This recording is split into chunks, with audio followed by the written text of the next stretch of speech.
First of all, I'm so honored to get the opportunity to participate in this conference. So thank you so much, colleagues from all the different countries. And the topic for this session is COVID-19 pandemics, a booster of the tax administration's digitalization in Central and Eastern Europe. And first of all, I think the pandemic is, of course, horrible in many ways, not only from the health perspective, but also when it comes to people and businesses' everyday lives. Fear, uncertainties, feelings of vulnerability, and loss of control. It has created, of course, a stressful environment for many taxpayers. And we lived in a rapidly changing world before the pandemic. But taxpayers' environment changed even faster after the outbreak, as you all know. And digitalization, it's not a goal in itself. It's a means, and it's important to see it that way, I think. It gives us possibilities to increase compliance and make it easier for taxpayers to fulfill their obligation and to utilize their rights. So in this regard, I think that it has many advantages in this current pandemic situation. You can, through digitalization, achieve all of this perfectly safe from COVID-19. You don't have to visit offices, and you can get information and fulfill your obligations with your mobile, and you can participate in conventions like this one from a COVID-safe environment if you have access to the internet. But that one challenge when it comes to digitalization is that we tend to use it as a layer on our mental models, which are heavily influenced by linear process thinking and a case-by-case mentality, at least within the tax administrations. We think a tax return, an e-service to file the tax return is more or less the same, but you do it electronically. It has improved taxpayer service, yes, but does it use the full potential of digitalization? I would say no. So I think it's important that we don't use digitalization to make the past solutions more efficient, because it gives the possibility to achieve what we want to achieve in completely different ways. I think it's more efficient for everyone if we as tax administrations understand and see taxpayers' situation and environment as a system, and that we try our best to make the system work as smooth, easy, and fair as possible, taking in consideration, of course, the taxpaying challenges and situations.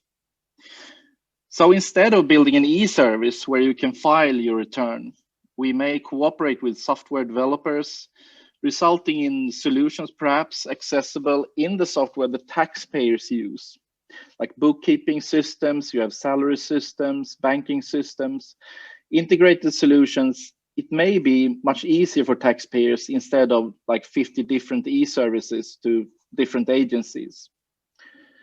And we have a strong tradition of collecting information, and usually through different kind of forms, you know, from taxpayers. And then as tax administration, we compare it with the rules.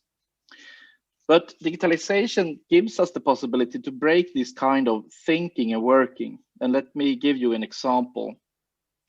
In Sweden, if you have a company car that you use in your business activity and privately, you should have a logbook with information about date, time, distance, the purpose of the trip, etc.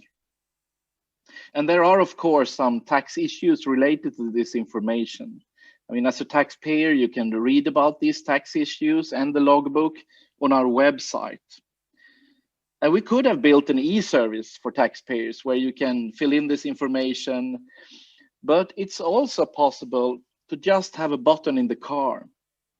A button, and you push the button if you do a business trip. The difference is that taxpayers, they don't have to go to our website and read about the legislation in order to do it right. You don't have to use an e-service either.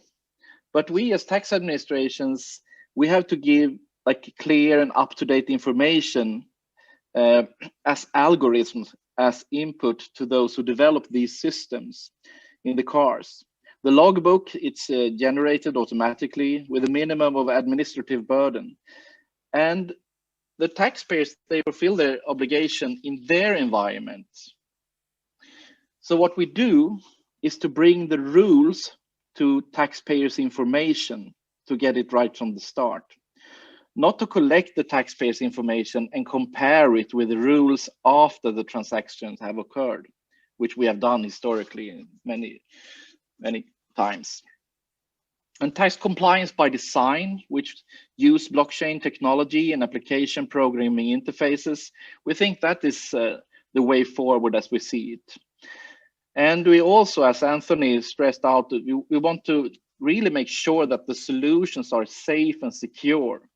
It's also essential to protect integrity and to safeguard that other sensitive information does not come in the wrong hands. And this is about trust, of course, which is very, very important. So I think that digitalization done right, it has a strong potential to minimize administrative burdens.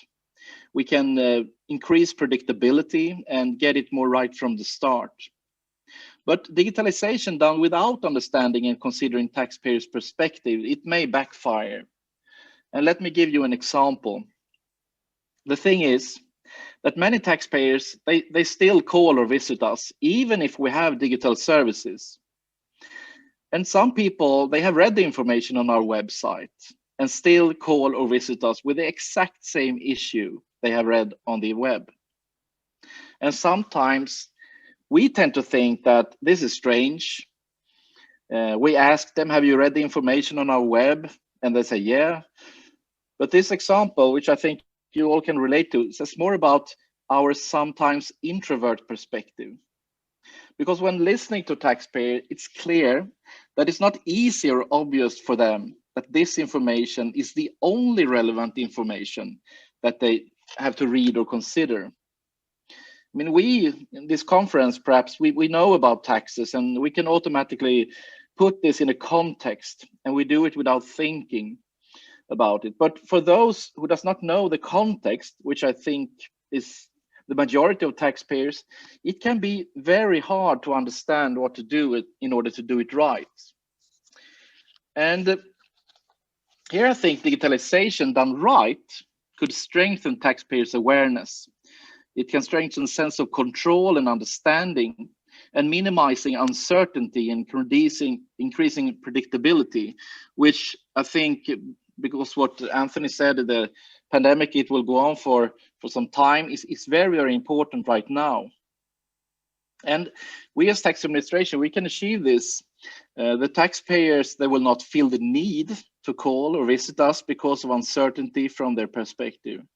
And therefore, I think digitalization is about functionality, but also about emotions and context.